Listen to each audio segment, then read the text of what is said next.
তীব্র গরম আর এই গরমে জলের সংকটে বেলডাঙ্গার গ্রামবাসীরা পানীয় জলের দাবিতে বিক্ষোভ গ্রামবাসীদের।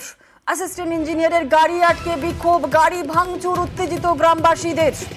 বেলডাঙ্গার বেগুনবাড়ি এলাকার ঘটনা। গরমে জল সংকটে বেলডাঙ্গার গ্রামবাসীরা পানীয় জলের দাবিতে বিক্ষোভ গ্রামবাসীদের। অ্যাসিস্ট্যান্ট ইঞ্জিনিয়ারের গাড়ি আটকে বিক্ষোভ দেখান গ্রামবাসীরা, গাড়ি ভাঙচুর করেন উত্তেজিত গ্রামবাসীরা। বেলডাঙ্গার বেগুনবাড়ি এলাকার ঘটনা। তীব্র গরম আর এই গরমে জল সংকটে বেলডাঙ্গার গ্রামবাসীরা পানীয় জলের দাবিতে বিক্ষোভ গ্রামবাসীদের। অ্যাসিস্ট্যান্ট ইঞ্জিনিয়ারের গাড়ি আটকে বিক্ষোভ। আমাদের সঙ্গে রয়েছেন আমাদের প্রতিনিধি প্রণব। বেলডাঙ্গার এই গ্রামবাসীরা কতদিন ধরে জল সংকটে আছেন, কি অভিযোগ করছেন তারা? কথা বলে নেব আমাদের প্রতিনিধি প্রণব আমার সঙ্গে রয়েছে। প্রণব, বেলডাঙ্গার গ্রামবাসীরা কতদিন ধরে জল সংকটে আছেন, কি অভিযোগ করছেন তারা? দেখো, বহুদিন ধরে তাদের অভিযোগ যে বেগুনবাড়ির যে পাথানপাড়া এলাকা রয়েছে সেই এলাকায় জল ঠিক মতন ভাবে পাওয়া যায় না। এমনিতেই এই এলাকাটার রেড জোন হিসাবে তোমার খ্যাত সরকারিভাবে, সেই কারণে তোমার নলকূপের জলও তারা খেতে পারে না।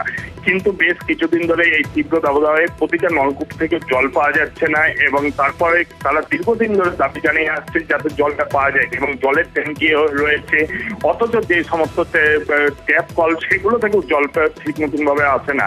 তাই নিয়ে কিন্তু দীর্ঘদিন ধরে এই এলাকার মানুষজন আন্দোলন করে যাচ্ছে এবং এই সময় বেশ কয়েকদিন ধরে তোমার পুরোপুরি তোমার পুকুরেরও জল নেই, প্লাস হচ্ছে কোনো নলকূপের জল পাচ্ছে না। তারপর বারে বারে বলা হলেও সরকারিভাবে যে পানীয় জলের ব্যবস্থা সেখানেও তোমার কোনো রকম ভাবে জল ঠিক সময় দেওয়া হয় না বা ট্যাপগুলো করে দেওয়া হয় না।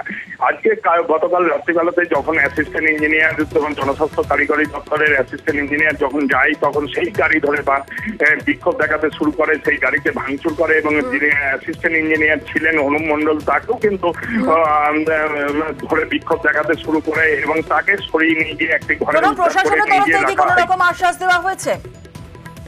প্রশাসনের পক্ষ থেকে আশ্বাস দেওয়া হয়েছে খুব শীঘ্রই 8-10টি যাতে ট্যাপ কল বসানো যায় সেই ব্যাপারে চেষ্টা করা হচ্ছে, কিন্তু গ্রামবাসীরা মানতে চাইছে না। তারা বলছে দীর্ঘদিন ধরে এই এলাকাতে পানীয় জলের সংকট চলবে, অথচ কোনো রকম ভাবে ব্যবস্থা নেওয়া হচ্ছে না এবং যদিও ওখানে জল ট্যাঙ্কি রয়েছে, কোনো রকম ভাবে যদি কয়েকটাও অন্তত পক্ষে ট্যাপ কল বসানো হয় তাহলে কিন্তু গ্রামবাসীরা বাঁচবে, না হলে কিন্তু তারা বহু দূর থেকে তো জল নিয়ে আসতে হয়।